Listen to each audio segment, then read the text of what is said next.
Assalamualaikum warahmatullahi wabarakatuh. Pada kesempatan hari ini kita belajar kembali terkait ilmu keperawatan. Topik hari ini adalah nanti kita akan belajar pada perawatan pasien dengan gagal ginjal ya. Jadi perawatan pasien pada gagal ginjal. Target pembelajaran hari ini adalah diharapkan nanti Anda mampu dalam memahami proses keperawatan pada pasien dengan gagal ginjal ya, namanya proses perawatan dari pengkajian sampai dengan evaluasi. Baik, kita mulai. Apa yang terjadi dengan pasien dengan gagal ginjal? Jadi terjadi penurunan fungsi ginjal ya, terjadi penurunan fungsi ginjal yang bersifat akut ataupun sifatnya adalah kroniknya, yang terjadi tiba-tiba maupun dia bisa terjadi sifatnya progresif atau kronik ya. Progresif itu terus-menerus menuju atau mengarah pada suatu kondisi yang memburuk ya. Kemudian gagal ginjal dibagi menjadi dua ya, dan gagal ginjal akut dan gagal ginjal kronis. Nah, gagal ginjal akut ini bisa disebabkan oleh karena kondisi-kondisi prerenal, kondisi-kondisi yang disebabkan oleh sebelum masuk ginjal, kemudian renal, dan kondisi-kondisi setelah keluar dari ginjal atau post renal. Nanti saya jelaskan secara dengan gambar biar jelas prerenal, renal, dan post renal. Nah, prerenal ini disebabkan dari menurunnya perfusi menuju ke renal ya. Jadi prerenal ini disebabkan dari menurunnya perfusi menuju ke renal. Jadi sirkulasi darah menuju ke ginjal itu mengalami penurunan ya. Hipovolemia ya, atau kekurangan volume cairan ini bisa menyebabkan darah ya dan cairan hilang ya. Dan kemudian penggunaan diuretik ya, itu juga bisa menyebabkan terlalu banyak cairan yang hilang ya. Kemudian mengumpulnya cairan di rongga-rongga ketiga ya, itu juga bisa menyebabkan ya perfusi ada cairan atau perfusi darah menuju ginjal mengalami penurunan ya. Jadi kondisi-kondisi prarenal ini disebabkan oleh karena penurunan perfusi menuju ke ginjal, bisa karena hipovolemia, bisa kehilangan cairan, penggunaan diuretik ya, atau terkumpulnya cairan-cairan di rongga-rongga ketiga ya, atau terjadinya edema. Nah, bisa disebabkan oleh karena penggunaan obat-obat non-steroid antiinflamasi drug ya, atau kondisi gagal jantung yang menyebabkan prerenal failure ya, karena kalau gagal jantung berarti perfusi menuju ke ginjal itu mengalami penurunan. Kemudian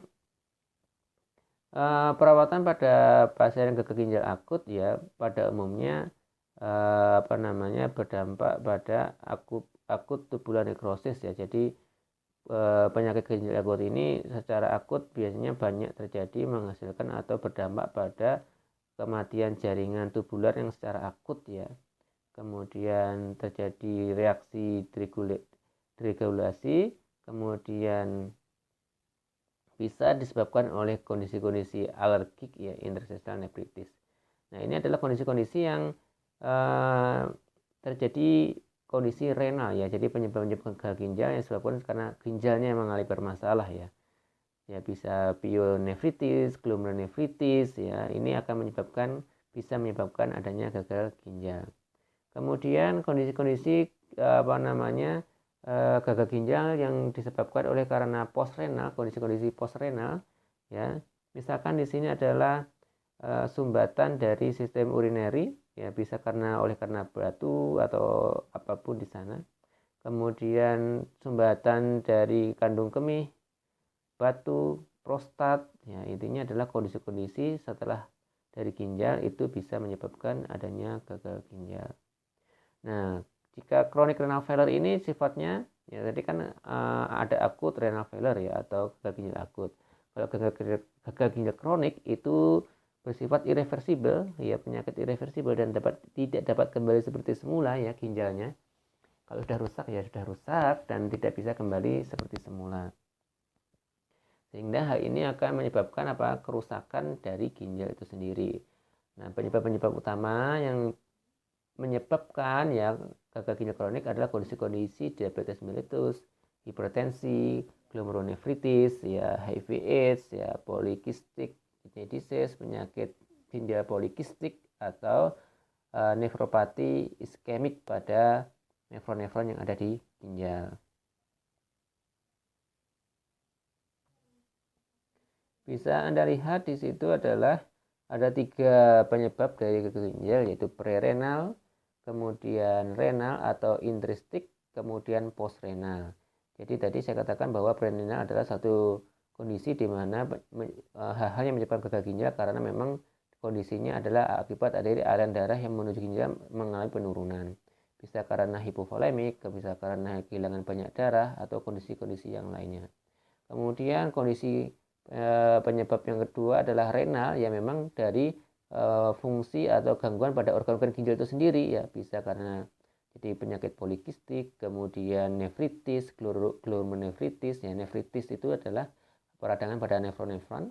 Glomerulonefritis itu adalah peradangan pada atau infeksi, bisa infeksi pada glomerulus.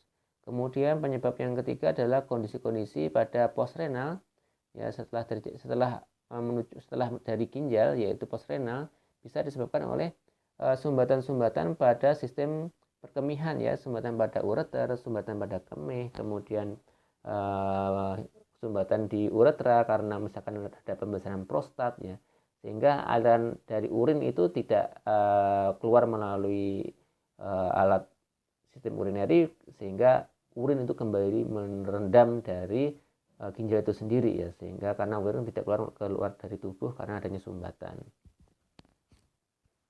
Bisa Anda lihat di dalam gambar itu ada prerenal, intristik atau renal, dan postrenal.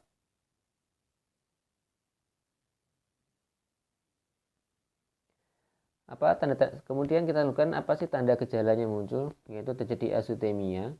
Azutemia itu adalah peningkatan kadar blood ureum nitrogen dan kreatinin, ya jadi peningkatan BUN dan kreatinin ini disebabkan oleh karena apa? BUN dan kreatinin tidak bisa dieliminasikan keluar sehingga tertumpuk di dalam tubuh sehingga menyebabkan azutemia. Kemudian terjadi hipovolemik, ya kondisi hipovolemik ini pada gagal ginjal yang disebabkan oleh prerenal, bisa terjadi takikardi, hipertensi ortostastik, ya kulit terlihat kering, mukosa membran kering. Kemudian tanda selanjutnya adalah kehilangan berat badan, ya bisa disebabkan oleh suatu kondisi penyakit yang kronis, ya misalkan tadi diabetes. Kemudian terjadi abdominal fluid, ya ini terjadi dengan iskemik nefropati iskemik, ya jadi ketika Anda auskultasi di dalam abdomen maka suaranya akan terjadi abdominal fluid, ya karena terjadi turbulensi dari airan di dalam arteri abdominalis, ya terutama di bagian perut. Ketika Anda auskultasi akan timbul suara abdominal fluid. Kemudian tanda selanjutnya adalah terjadi edema perifer, ya yaitu ini terkumpulnya cairan di rongga ketiga, ya terjadi edema perifer.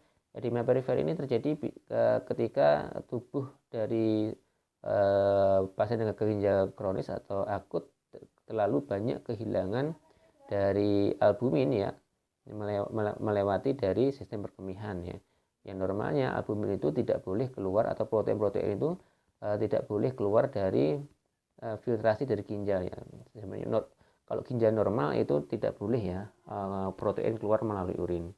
Karena ini terjadi saringannya atau filternya rusak, ya jadi protein-proteinnya banyak yang keluar sehingga bisa terjadi edema. Karena fungsi protein itu adalah mempertahankan air atau cairan tetap di dalam pembuluh darah, ya menjaga tekanan onkotik di dalam pembuluh darah. Kemudian terjadi penurunan urin output, ya terjadi penurunan urin output, ya jadi urinnya sedikit ketika eliminasi. Kemudian selanjutnya terjadi uremic pruritus, ya gatal-gatal di permukaan kulit, ya bisa terlihat excoriation atau kelihatan skarnya, ya kelihatan garuk-garukan di permukaan kulitnya. Kemudian anemia, ya anemia ini pada penyakit yang kronik, ya pada gagalnya kronis ini terjadi karena ginjal tidak bisa memproduksi dari eritropoietin, ya padahal eritropoietin itu berfungsi untuk sebagai bahan untuk membentuk sel darah merah di sumsum tulang. Kemudian untuk pemeriksaan tes laboratorium yang dapat kita temukan adalah terjadi peningkatan BUN ya, ketika kita cek darahnya terjadi peningkatan BUN ya, blood urine nitrogen, kemudian terjadi peningkatan kreatinin dan rasio BUN dan kreatinin ya, terdapat rasio BUN dan kreatinin yang meningkat. Kemudian dari hasil urinari ya menunjukkan bahwa terjadi hialin atau granular in acute prerenal ya, red blood cell ya, sel darah merah, dan white blood cell in renal. Jadi ada sel darah merah dan sel darah putih di dalam ginjal. Kemudian terjadi proteinuria ya, di dalam urin ya, bukan ginjal ya, tapi di dalam urin ya. Di dalam urin itu terdapat sel darah merah, kadang terdapat sel darah putih, dan terjadi atau terdapat protein di dalam urin atau protein uria. Kemudian glomerulus filtrasi rate mengalami penurunan pada gagal ginjal kronis ya. Jadi filtrasi glomerulus mengalami penurunan. Kemudian bersihan kreatinin mengalami penurunan, dan renal ultrasound ya, USG renal ya, ultrasoundnya menunjukkan bahwa penurunan dari ukuran dari ginjal ya pada gagal ginjal kronik ya, terjadi penurunan dari ukuran dari ginjal pada ginjal kronik, atau bahkan terjadi dilatasi ya. Kemudian ginjal itu tertimbun oleh banyak air ya, misalkan pada kondisi-kondisi postrenal, atau terjadi hidronefrosis ya. Hidronefrosis yang seharusnya urin itu keluar melalui ginjal dan dikeluarkan, tetapi urin tidak bisa keluar dari ginjal sehingga urin itu bisa membuat merendam dari ginjal tersebut ya, atau dalam kondisi hidronefrosis. Perawatannya yang dapat diterapkan pada pasien dengan gagal ginjal ya. Yang pertama adalah ya, perawatan ini tergantung dari penyakit yang mendasarinya ya. Kemudian hal-hal apa saja yang dapat untuk memperbaiki dari penyebab yang menyebabkan dari gagal ginjal tersebut, apakah prerenal, renal, ataupun postrenal. Nah, kemudian berikan cairan intravena ya untuk mengoreksi atau mengatasi hipovolemia. Kemudian berikan agen inotropik ya pada pasien-pasien dengan gagal jantung atau CHF ya, congestive heart failure, untuk meningkatkan cardiac output ya. Jadi tadi ketika jadi CHF, penurunan cardiac output yang berdampak pada penurunan perfusi aliran darah menuju ke ginjal. Kemudian berikan antibiotik ya pada pyelonefritis ya, peradangan pada ginjal. Kemudian bisa dilakukan pemasangan stent ya atau kateter ya pada uretral, suprapubik, atau nephrostomy ya, untuk memfasilitasi ya urin ya yang terjadi sumbatan ya, sehingga urin itu bisa keluar keluar tubuh ya, sehingga urin itu tidak merendam dari ginjal. Ini pada kondisi-kondisi post renal. Kemudian bisa dilakukan dialisis ya, jadi atau cuci darah ya, untuk menghilangkan atau mengurangi atau mengeluarkan sampah-sampah hasil metabolisme yang tidak dapat dikeluarkan melalui ginjal. Kemudian dapat diberikan eritropoietin ya untuk merawat anemia ya. Eritropoietin tadi fungsinya adalah untuk pembentukan sel darah merah ya, bahan untuk pembentukan sel darah merah di dalam sumsum tulang, sehingga nanti dapat mencegah terjadinya anemia atau merawat terjadinya anemia. Kemudian batasi ya konsumsi potasium, fosfat, dan sodium dan protein ya. Kemudian berikan pengikat fosfat ya, fosfat binders, untuk mengurangi ya kadar fosfat di dalam tubuh. Kemudian berikan sodium polystyrene sulfonat untuk mengurangi potasium level atau kadar potasium di dalam tubuh. Kemudian kita monitor ya tingkat elektrolit atau kadar elektrolit dalam tubuh, monitor tekanan darah, dan monitor kadar glukosa di dalam darah.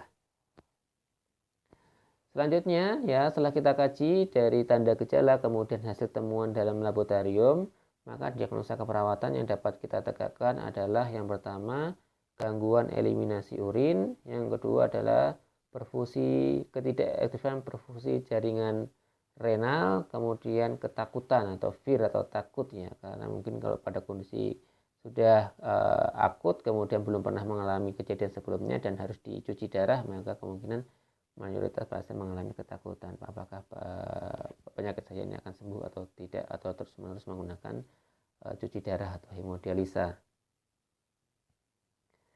Nursing intervensi, ya tindakan keperawatan yang dapat kita berikan kepada pasien, yang kita lakukan pada pasien adalah yang pertama monitor vital sign ya, untuk mengetahui perubahan dari denyut jantung dan tekanan darah, kemudian monitor intake dan output ya, ini penting tadi ya, bahwa ketika terjadi gagal ginjal maka kita harus ada pembatasan diet ya, fosfat, kemudian air kita batasi, dan outputnya kita juga observasi, jadi antara intake dan output jangan sampai tidak seimbang ya. Ya kita tahu bahwa ginjal tadi fungsinya untuk mengeliminasikan cairan. Pada gagal ginjal terjadi penurunan eliminasi urin, kemungkinan akan terjadi timbunan di dalam tubuh sehingga terjadi kelebihan cairan di dalam tubuh. Kemudian kaji akses intravena ya. Jadi pada pasien-pasien gagal ginjal biasanya dilakukan hemodialisis atau dialisis, kita kaji akses tusukannya ya, apakah jadi kemerahan, bengkak atau nyeri. Kemudian cek dialisis akses site ya, dari tanda-tanda infeksi juga ya. Jadi selain cek kemerahan, bengkak, nyeri, kita kaji tanda-tanda dari nyerinya.